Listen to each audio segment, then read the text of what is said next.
Do you remember my Spinney U628, or for my Polish chums, the Zelmer Z880, 888, something like that. The cheapest vacuum in all of 1980s catalogue Britain is done, refurbished, repaired and not quite so repaired, and ready to show you how it looks now. Yes, it's been a long time coming, but I got it down from the loft and oh boy has it cleaned up well. Let's have a look.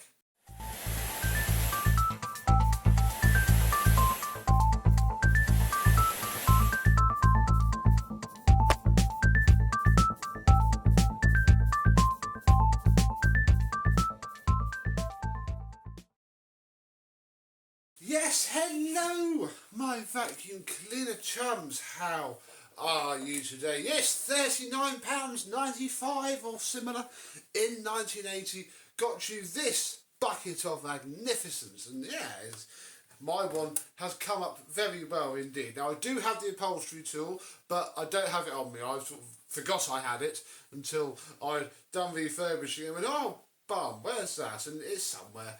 It'll be up in the loft. It's, you know, it'll just need a wash when it comes down. But rubbery, very nice actually. I've been using this dusting brush there. All the tools fit inside, although they're not strictly a 32mm internal fitting. The crevice tool, which again, I think I've probably used it the most it's been used in its life over the last day or so since I refurbished it. And look, a radiator dusting brush. Blimey, I mean, I don't know what £39.95 calculates to in 2022 money, but you would be lucky to get one of those little stubby crevice tools with the crappy little brush on it. For this machine's equivalent, you got a full 4-piece set, one piece missing, which is unheard of, really. We have some ones there. A little bit bendy, but I'll put them in between for those of you who've used it. The really nice Electrolux, you know, thick poles that they did, and the thin poles that they did. Obviously Electrolux had 2 styles for their cleaners. I put this in the middle. Yeah, alright really, and they cleaned up very well indeed. Now, the floor head always was broken when I got it. It was even in the listing that it was, and I've sort of managed to do something with it. It's very, very clean. This actually bounces. It was packed full of dirt and didn't move. But yeah, these are the lint pickers that will lie along the carpet. And yeah, when you push the front down, the brushes do recline. And they do now sometimes do it. There's a mechanism in there, which again was broken when I had it, which I've sort of fixed. So, you know, for now, it sort of creeps back up. We have our suction, and one of the locating tabs was broken on there, so I've Q-bonded this to the metal bar that pivots through the whole thing, and it will do for this video. It's perfect for show, but yeah, it's certainly not a head that's going to see much use. And then there's the hose, which again, very nice indeed. I don't know what all the tape residue was on the end, but that's okay. Look, we have our power control or suction control. That would have been a feature. Yeah, min and max there. And the hose it's very nice, it's very flexible, but if you remember, it was broken here. Now, I didn't quite have the stones to try and take the hose off at the end, because, you know, I would put this hose more rarer than, you know, if I was to try and find, say, a Hoover Constellation hose. It would be easier to find one of those than one of these, and it wouldn't unscrew easily. It looks like whatever's inside of there goes up to about there anyway, and I could chop it, rip out the innards and hope, but I just had flashbacks to that Electrolux Z2060 electronic that I destroyed and ultimately had to buy a new hose for. How we laughed.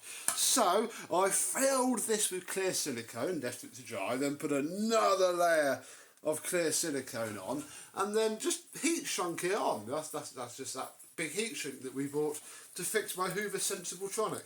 And it works, it does the job. It also takes all the strain away from the end. so that's good. And I think it is as reasonable of a fix as I want to do. It's only cheap pound shop clear silicone. If you wanted to have a proper go, you just slice that off, pick it all out and done. It was easier to let it dry regardless than have a go the other way. So that's all the tools, which are very nice to have, but what's also very nice to have is the machine itself. And it's come up really, really well. I mean, sadly the top is corroded, but as you'll see in a minute, everything else is nice. We shall unwrap the flex that came with the machine. It's probably the original flex. We shall marvel at this absolutely mint condition Crabtree. Very nice indeed. Far too over spec for this machine. I've heard tales of people hooking 2.5 mil twin and earth up to these with plenty of room to spare. So yeah, this little tiny toy cable, no problem at all. That then enters the cleaner via a slightly torn cable grommet. And yeah, at the back we can see our filter housing. We may look at improvement upon that shortly, but for now there's our filter housing, our rear wheels, the tyres cleaned up beautifully and weren't rotten. Big power button there. Our bag full indicator, which I don't think is working. You see, that's like a clear, those two pieces there sit on it and the piston moves underneath it. I don't think it's moving, but it's had something spilt on it before, so I just left it alone and put it back in and called it done. And yeah, the front, this hasn't been retro brighted, it's literally just been washed, polished, and there's actually some wax on it which we need to do some buffing. We'll do that in a minute, but we're showing you first. Lift off the front. Oh, put that out the way. Oh, whoopsie daisy. The way that this thing's supposed to work is that inside of here is a big cloth filter. Behind said big cloth filter is the motor, and yeah, you would put that on there. This top seal does like to get caught and flip itself around.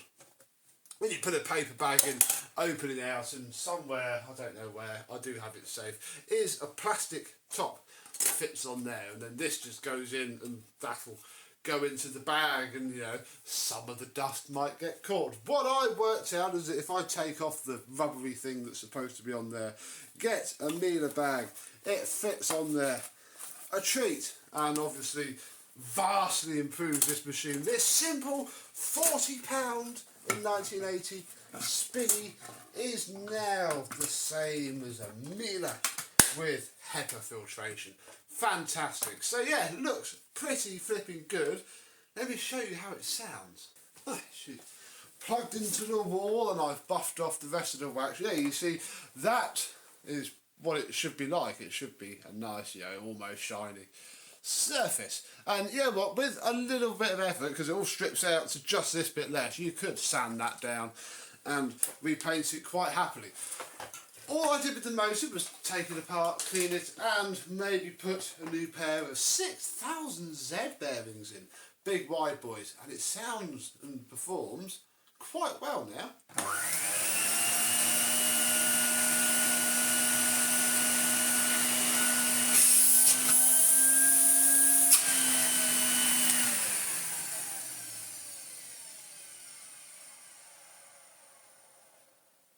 Pretty decent wind down as well. Yeah, it came up ever so well. Little 500 watt motor.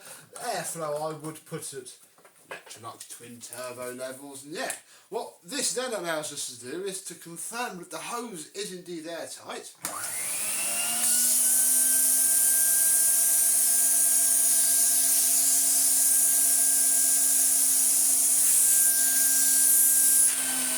More air coming out of this end. You know, I think I do see the beginnings of some threads in there, but I don't want to rip the hose. It's fine. It's fine. It's a cheap and cheerful vacuum cleaner, and you probably could have paid like 36 pence a week for it. Right, before the brushes flip themselves back down, let us marvel at this floor head, which, yeah, it is very nice. It does have, although it doesn't work anymore. It did have a swivelling head, but I think the Q-bond might have dripped into it by accident. Oh well. I mean, I'm putting no pressure at all on it because I don't want it to snap. It can look nice. Right. Clean 1980s cheap style.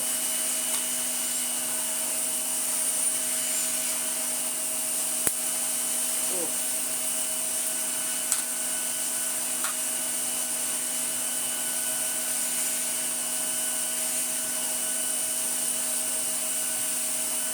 This raw tool's very nice to use, actually.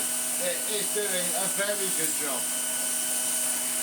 Again, for putting pretty much no force into it and fearful that it's going to snap at any second. Very nice indeed. And yeah, that's almost, you know, oh, okay, it's easy to kick over. This is obviously of the style of older vacuum cleaner. Would have emulated something from the 70s, I'd imagine, being from where it's from. And yeah, it is what it is, really. Cheap, cheerful. Imagine, say, a £65 Hoover Hurricane, I don't know, you know, modern trash plastic vac. In 2060, that's pretty much what this is now, 1980 to 2022, is over 40 years old. And this machine probably wasn't even spec'd or really expected to last more than a few years. But hey, I've seen comments on my TikTok and Instagram posts, people saying from Poland that their family or someone they know still uses one now. So I guess this is a pre-built-in obsolescence little thing. Yeah, it works very nicely indeed. Sounds amazing. Lovely quiet hum. And with that bell signalling the end of the video and the start of my dinner after a successful refurbishment, I thank you very much for watching. Hope that you have enjoyed, and I and this will see you soon. Bye bye.